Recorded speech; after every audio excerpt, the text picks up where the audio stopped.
আজকের এই ভিডিওটিতে আমি উচ্চ মাধ্যমিকের বিভাব নাটক থেকে অতি গুরুত্বপূর্ণ এমসিকিউ ও এসএকিউ প্রশ্নগুলি দেখে নেব।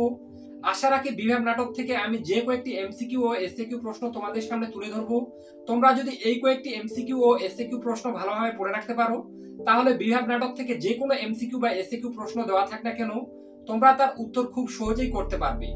কাজেই তোমরা যারা উচ্চ মাধ্যমিকের বাংলা পরীক্ষায় অনেক ভালো রেজাল্ট করতে চাও, তারা অবশ্যই ভিডিওটি প্রথম থেকে শেষ পর্যন্ত দেখতে থাকো এবং চ্যানেলে নতুন হয়ে থাকলে অবশ্যই চ্যানেলটি সাবস্ক্রাইব করে আমাদের পরিবারের সদস্য হয়ে যেতে একদম ভুলো না, কারণ আমি এর পরের ভিডিওগুলিতেও উচ্চ মাধ্যমিকের প্রত্যেকটি সাবজেক্ট থেকে অতি গুরুত্বপূর্ণ প্রশ্নগুলি তোমাদের সামনে তুলে ধরবো। আর তুমি যদি সেগুলি ভালোভাবে পড়ে রাখতে পারো, তাহলেই কিন্তু উচ্চ মাধ্যমিক পরীক্ষায় অনেক ভালো রেজাল্ট করতে পারবে। তাই বন্ধুরা, আবারও বলছি, চ্যানেলে নতুন হয়ে থাকলে অবশ্যই চ্যানেলটি সাবস্ক্রাইব করে পাশে থাকা বেল আইকনটি প্রেস করে রাখো। তো চলো শুরু করা যাক। তো উচ্চ মাধ্যমিকের প্রায় 3টি টেস্ট পেপার থেকে বাছাই করা বিভাব নাটক থেকে অতি গুরুত্বপূর্ণ এমসিকিউ ও এসএকিউ প্রশ্নগুলি দেখে নাও। তো প্রথমেই দেখে নেব বিভাব নাটক থেকে অতি গুরুত্বপূর্ণ এমসিকিউ প্রশ্নগুলি। 1 নম্বরে, বিভাব নাটকটি কারা মঞ্চস্থ করে? উত্তর, বহুরূপী নাট্যগোষ্ঠী। 2, বিভাব কী ধরনের নাটক? উত্তর, একাঙ্ক নাটক। 3, বিভাব নাটকটির অনুপ্রেরণা কোথা থেকে? উত্তর, জাপানের কাবুকি নাটক থেকে। 4, বিভাব শব্দের অর্থ কী? উত্তর, বিশেষ ভাব। 5, বিভাব নাটকের প্রধান চরিত্রের সংখ্যা কয়টি? উত্তর, 3টি। 6, রাজা রথারোহণম নাটয়তি এর অর্থ কী? উত্তর, রাজা রথে আরোহণের ভঙ্গি করলেন। 7 নম্বরে, এবার নিশ্চয়ই লোকের খুব হাসি পাবে সংলাপটি কার? উত্তর, শম্ভুর। 8, হঠাৎ পেছন থেকে শোভাযাত্রীদের ক্ষীণ আওয়াজ শোনা যায়, আওয়াজটি কি? উত্তর, চাল চাই কাপড় চাই। 9, the night is calling me সংলাপটি কার লেখা? উত্তর, বার্নার্ড শোয়ের। 10, কত ইঞ্চি বুক হলে পুলিশ হওয়া যায়? উত্তর, 32 ইঞ্চি। 11 দাগে, এর মাথায় খালি লাভসিন ঘরে রে এখানে কার কথা বলা হয়েছে? উত্তর, বৌদির। 12 দাগে, বিভাব নাটকে কোন রাস্তার কথা উল্লেখ আছে? উত্তর, মণি সমাদ্দার লেন। 13 দাগে, আমি তো চললাম এই উক্তিটি তুলসী লাহিড়ির কোন নাটকের উক্তি? উত্তর, পথিক নাটকের। 14 দাগে, যাও যাও এই কি রবীন্দ্রনাথের গান হচ্ছে নাকি? গানটি কোন দলে হচ্ছে? উত্তর, মালতী লতা দলে। 15 দাগে, লাভ সিনে কোন বাদ্যযন্ত্র ব্যবহৃত হয়েছিল? উত্তর, হারমোনিয়াম। 16 দাগের প্রশ্ন, হ্যাঁ হ্যাঁ শম্ভুদা আপনি হন কি হওয়ার কথা বলা হয়েছে? উত্তর, নায়ক চরিত্র। 17 দাগে, পৃথিবীতে সবচেয়ে পবিত্র জিনিস প্রেম উক্তিটি কার? উত্তর, বৌদির। 18 দাগে, হ্যাঁ বল্লভ ভাই বলে গেছেন কি বলে গেছেন? উত্তর, বাঙালিরা কাঁদুনে জাত।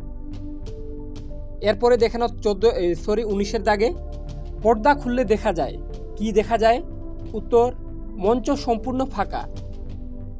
20 দাগে, বিভাব নাটকের জন্ম কি থেকে? উত্তর, দুরন্ত অভাব থেকে।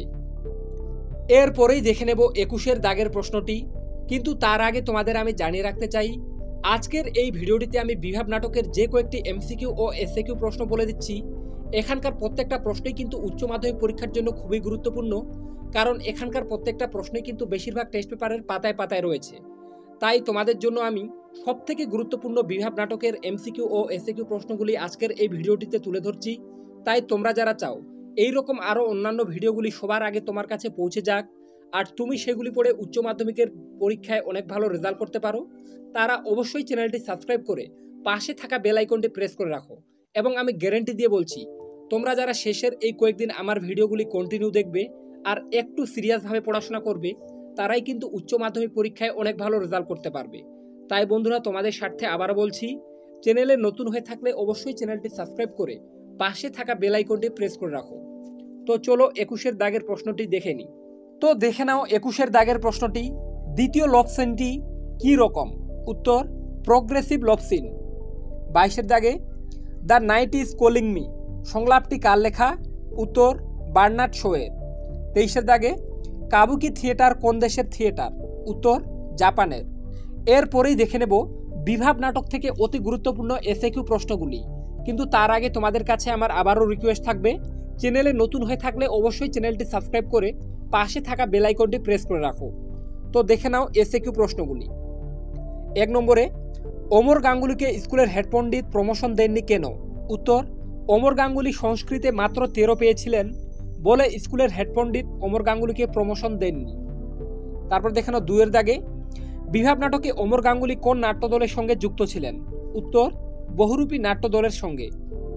3, খালি সে ধাক্কা দিয়ে বেড়ায়। কে খালি ধাক্কা দিয়ে বেড়ায়?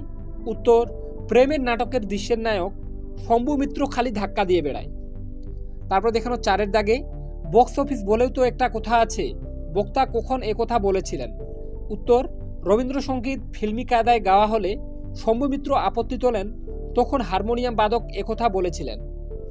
এরপরেই দেখে নাও 5 এর দাগের প্রশ্নটি। এই রে পুলিশ আসছে, লাগলো ঝঞ্ঝাট, পুলিশ কেন এসেছিল? উত্তর, চাল কাপড়ের দাবিতে শোভাযাত্রীদের মিছিল বন্ধ করে দিতে পুলিশ আসছিল। তারপর দেখে নাও 6 এর দাগে, বল্লভ ভাই কে ছিলেন? উত্তর, বল্লভ ভাই ছিলেন একজন গান্ধীবাদী কংগ্রেসী নেতা। তিনি বলেছেন বাঙালিরা নাকি কাঁদুনে জাত। এরপরে দেখে নাও 7 এর দাগে, বিভাব নাটকের নামকরণ কিভাবে হয়েছে? উত্তর, নাটকটির জন্ম অভাব থেকে ভালো স্টেজ আলো সিনসিনারি ইত্যাদির অভাব থাকা সত্ত্বেও নাটক করার ইচ্ছাটা ছিল প্রবল, এভাবেই নাটকটির নামকরণ হয়েছিল বিভাব। এরপরে দেখে নাও 8 এর দাগে, সেটা যখন মাথায় পড়বে বুঝবে তখন। সেটা মাথায় পড়বে কেন? উত্তর, রবীন্দ্রনাথের গান গাওয়ার একটি বিশেষ ভঙ্গি আছে, সেই ভঙ্গি না মেনে রবীন্দ্রসঙ্গীত গাওয়া হলে বংশদণ্ড মাথায় পড়তে পারে বলে মনে করেন শম্ভু মিত্র। এরপরে দেখে নাও 9 এর দাগে, ও দাতাকর্ণ যে, বক্তা কাকে কেন দাতাকর্ণ বলেছেন? উত্তর, শম্ভু চা খেতে গিয়ে প্রায় আস্ত সিগারেটটা ফেলে দিলে অমর তাকে পুনরায় সিগারেট দেওয়ার কথা বললে শম্ভু তাকে দাতাকর্ণ বলেন। এরপরে দেখে নাও 10 এর দাগের এবং বিভাব নাটকের সবথেকে গুরুত্বপূর্ণ শেষের প্রশ্ন, হিউম্যান ইন্টারেস্ট বলতে কি বোঝানো হয়েছে? উত্তর, হিউম্যান ইন্টারেস্ট বলতে মানুষের আগ্রহের কথা বলা হয়েছে। নাটকের বিষয় হতে হবে হিউম্যান ইন্টারেস্ট, তবেই মানুষের হাসি পাবে। তো বন্ধুরা, আশা রাখি বিভাব নাটক থেকে তোমরা যদি এই কয়েকটি গুরুত্বপূর্ণ এমসিকিউ ও এসএকিউ প্রশ্ন ভালোভাবে পড়ে রাখতে পারো, তাহলে আমি গ্যারান্টি দিয়ে বলতে পারি বিভাব নাটক থেকে সমস্ত এমসিকিউ প্রশ্ন কিন্তু তোমরা এখান থেকেই কমন পেয়ে যাবে।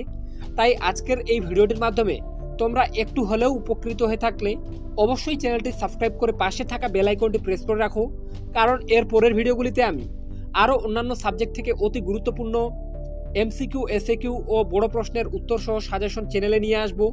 আর তোমরা যদি সেগুলি ভালোভাবে পড়ে রাখতে পারো, তাহলেই কিন্তু উচ্চ মাধ্যমিকের পরীক্ষায় অনেক ভালো রেজাল্ট করতে পারবে। তাই বন্ধুরা, আবারও বলছি, চ্যানেলে নতুন হয়ে থাকলে অবশ্যই চ্যানেলটি সাবস্ক্রাইব করে পাশে থাকা বেল আইকনটি প্রেস করে রাখো। তো আজকে এ পর্যন্তই, দেখা হবে নেক্সট কোনো ভিডিওতে।